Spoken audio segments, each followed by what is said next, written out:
Hey guys, JD the therapist, and I got this product to review for this video. This is a wireless meat thermometer that's really easy to use. These are the prongs right here, and they charge just while they're in this unit itself. It's charged by a USB-C to USB-A cord, and it plugs right here on the bottom, and this can be put into any power source. Now, when you go to use this, you can power it on just by holding the center button. Now, while this is powered on, it's going to read the temperature probe that's right there. And what you do, we use this on Thanksgiving, and we just put 2 of these inside the turkey. And then we actually monitored the turkey while using this device right here, and then also using the app that it came with.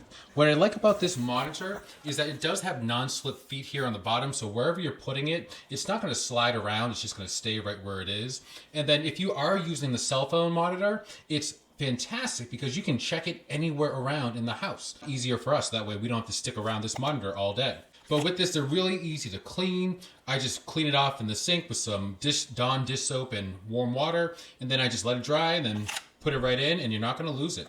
You can change between the probes. You can set the target of what you want your meat to be, and then you can always change it between Fahrenheit and Celsius. You can also mute it too as well, so that way it doesn't make any. Up here you can see the Wi-Fi signal, or the connection signal, the battery life of the actual unit itself, and then the battery life of each probe. The turkey was even better. Using this tool, it was just so tender and juicy, so I would definitely recommend checking this out.